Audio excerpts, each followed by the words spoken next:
that treaty. And this is the great threat here. The World Trade Organization is one of about 4 or 5 organizations which I believe the proponents of the New World Order hope to create into a global world government. The third type of treaty being pushed hard by the Clinton administration would give much control over U.S. land, energy, and private property to various agencies of global governance. In Rio de Janeiro in 1992, the United Nations hosted a conference called Earth Summit. This conference produced a new treaty called the Convention on Biological Diversity. President Bush did not sign the treaty, but it was hailed by UN officials and various non-governmental groups, or NGOs. We must eradicate poverty. We must achieve greater equality within and between nations. We must reconcile human activities and human numbers with the laws of nature. Fine-sounding rhetoric, but what did it mean, and how would it be implemented? When the treaty was up for ratification by the U.S. Senate, scientist and ecologist Dr. Michael Kaufman discovered the then-secret 1,000-page document written to implement the Biodiversity Treaty. People need to understand that this innocent-looking 18-page document is a time bomb waiting to go off.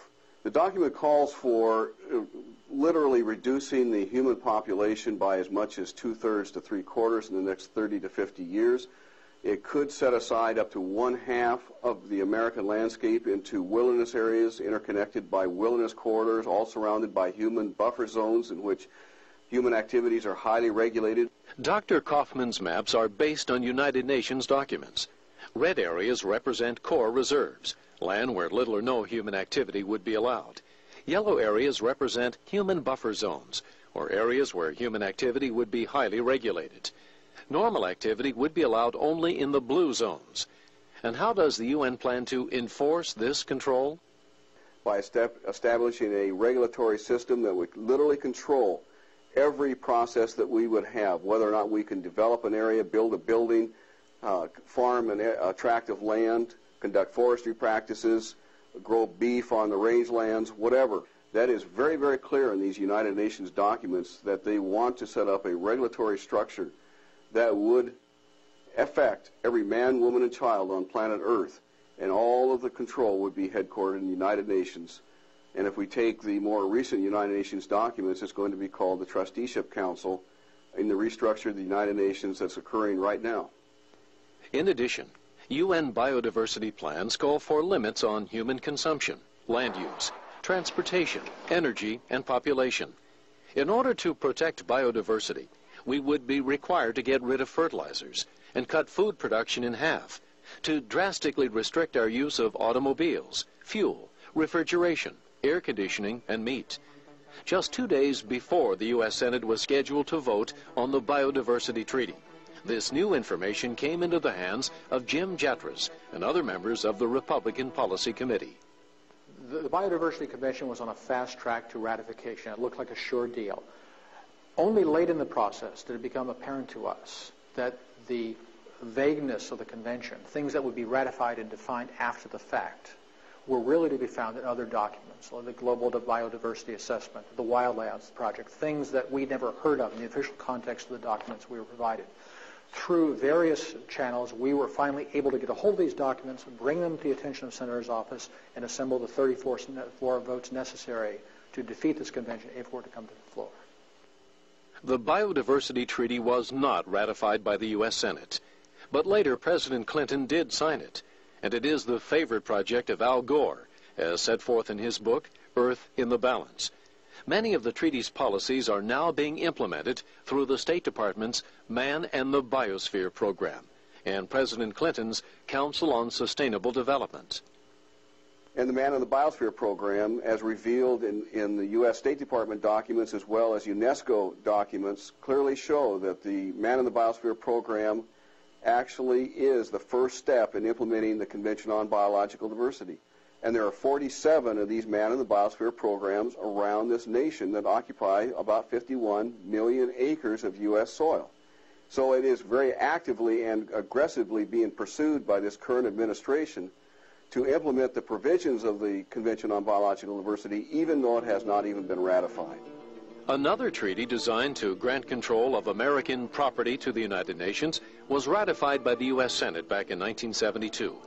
The World Heritage Convention conferred on the UN organization called UNESCO special powers to designate selected American treasures as World Heritage Sites and to develop regulations and policies concerning their use. Independence Hall and the Statue of Liberty have already been designated World Heritage Sites under UNESCO. World Heritage Sites are many of our national parks. In fact, 68% of our national parks land base is now under UNESCO's World Heritage Site. And that includes the symbol of independence in America, the Independence Hall, the Statue of Liberty, Yellowstone National Park, Monticello, Carlsbad Caverns. My goodness, I could go on and on and on. There are 20 of these sites. And the American people didn't even realize this was happening. It was done in secret. Yellowstone National Park is a World Heritage Site. In 1995, a mining company tried to buy land outside the park to develop a gold mining operation. However, President Clinton invoked the UN's World Heritage Site Treaty, deferring ultimate authority not to the Environmental Protection Agency, a U.S. agency, but to UNESCO, to which the United States doesn't even belong. UN officials declared the mine in violation of the UN treaty. The environment is being used for a power struggle. The environment is being used for centralized government. The environment is being used to make a one-world government. And if you don't think this is not occurring, just see what's happening in the United States. Congressman Don Young represents a growing number of Americans concerned about United Nations takeover of American land and property. He introduced the American Sovereignty Protection Act to restore authority for decisions about U.S. lands and property to the American government. This is an awakening call that we are facing a battle against those that want to destroy a great United States of America. Few Americans really understand how much of our land has been taken over by the UN or UNESCO. All these treaties are dangerous attacks on American freedoms, national security, land ownership, and private property.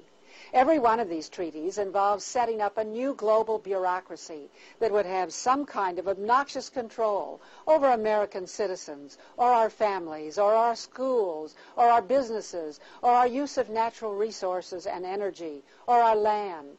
And together they add up to what is meant by global governance. Treaties are one road to global governance. United Nations conferences are another. These global conferences pretend to be democratic conventions of representatives of more than 100 nations who come together to vote for plans they all agree on. Nothing could be further from the truth. The policies are all written ahead of time, and the so-called delegates are manipulated to produce what is called consensus. The consensus is never submitted to Congress, but the Clinton administration goes right ahead and carries out these policies anyway. The 1992 Earth Summit in Rio was portrayed by the media as a place where world leaders came together to decide how to govern the Earth's environment. What really happened was that consensus was produced by aggressive lobbying by environmental groups that had gotten semi-official recognition as non-governmental organizations called NGOs.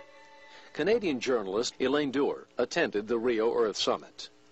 There was a charity set up in the United States called Echo Fund 92, which had a purpose to help Mr. Strong in the operations of his office as Secretary General of the conference. And most of the money that flowed into that charity came from very large organizations, for example, Rockefeller Foundation, Ford Foundation, some very large industrial interests in Japan, in Italy, etc. That money, as I understand it from their reports to the IRS, was used effectively to fund NGOs which were in attendance, which were basically allowed to come as representatives of the people to both the Rio PrepCon and the summit itself. In other words, groups were created out of whole cloth and attended at the Rio summit as if they were representing people, and they were not.